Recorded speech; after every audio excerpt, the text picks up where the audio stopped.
Hello friends, welcome to my channel English wise learning. I am Pratibha. अपने इस channel पर मैं आपको इंग्लिश के कुछ बहुत ही useful phrases, phrasal verbs, idioms, proverbs जैसे कुछ और भी इम्पोर्टेंट चीजों के बारे में बताऊंगी, जिसका यूज करके आप अपनी इंग्लिश को और भी इम्प्रेसिव बना सकते हैं।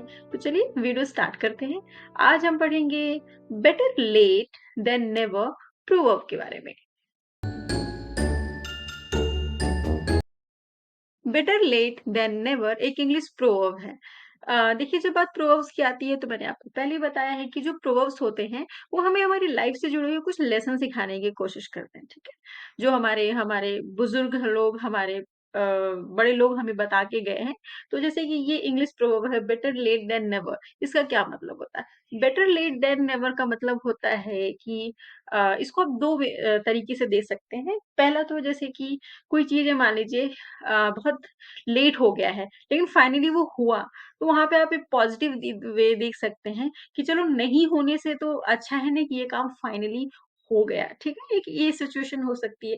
दूसरी सिचुएशन ये हो सकती है, कभी-कभी हमारे साथ लाइफ में क्या होता है कि कोई काम जो है हमारा समय पे नहीं हो पा रहा है, ठीक है। तो हम सोचते हैं कि ये काम हम होपलेस हो जाते हैं कि ये काम हमारा नहीं हुआ, समय पे नहीं हुआ, लेकिन वो काम लेट से होता है और वो उससे ज़्यादा बेहतर तरीके से होता है, जिस तरीके से हम सोचते थे। तो इस तरह से ये 2 सिचुएशन में आप इस प्रोवर्ब का यूज़ कर सकते हैं। अपनी हिंदी लैंग्वेज में भी हम इस प्रोवर्ब का यूज़ करते हैं। हिंदी में हम कैसे बोलते हैं? देर देर से आए लेकिन दुरुस्त आए, या फिर देर आए दुरुस्त आए, ठीक है? इसका मतलब क्या होता है कि कोई काम अगर लेट हुआ है तो उसमें निराश होने की ज़रूरत नहीं है। कई बार ऐसा होता है कि देर से जब काम होता है तो वो और बेहतर तरीके से और बढ़िया तरीके से होता है। तो इस तरह से आप इस प्रोवर्ब को जो है यूज़ कर सकते हैं अपने इंग्लिश बोलते समय। चलिए हम देखते हैं इसे, इसकी डिटेल में इसकी मीनिंग को देख लेते हैं।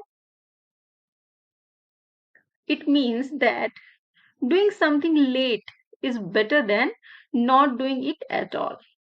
चलिए हम हिंदी में इसकी मीनिंग को देख लेते हैं। देर आए दुरुस्त आए, या फिर देर से आए दुरुस्त आए।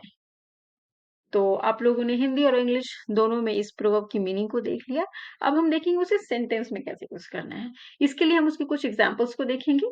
इसका फर्स्ट एग्ज़ाम्पल है, Rihan finally paid me the money he owed me. Well, better late than never. आखिरकार रिहान ने मुझे अपना बकाया पैसा चुका दिया। ठीक है, देर आए दुरुस्त आए। चलिए हम इसका एक और एग्ज़ाम्पल देखते हैं।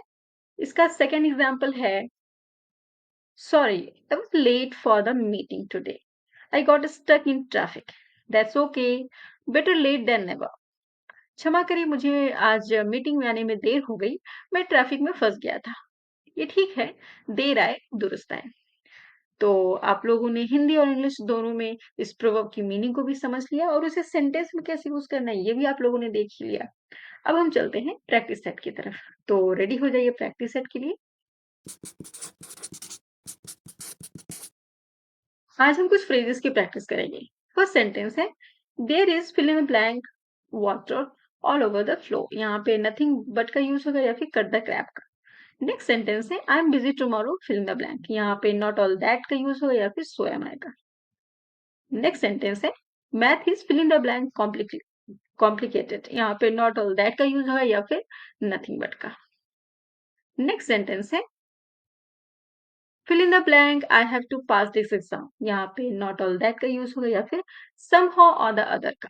नेक्स्ट सेंटेंस है, fill in the blank when you reach home. यहाँ पे ड्रॉप मी अ लाइन का यूज होगा या फिर फील लाइक का। लास्ट सेंटेंस है, I don't fill in the blank eating anything. यहाँ पे फील लाइक का यूज होगा या फिर नॉट ऑल दैट का।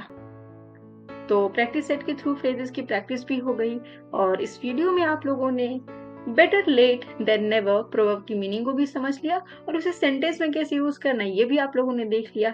तो इंग्लिश बोलते समय इस प्रोवर्ब का जरूर यूज कीजिए और अपने इंग्लिश को और भी इम्प्रेसिव बनाइए। Thank you for watching. Please like, subscribe and hit the bell icon. Thank you.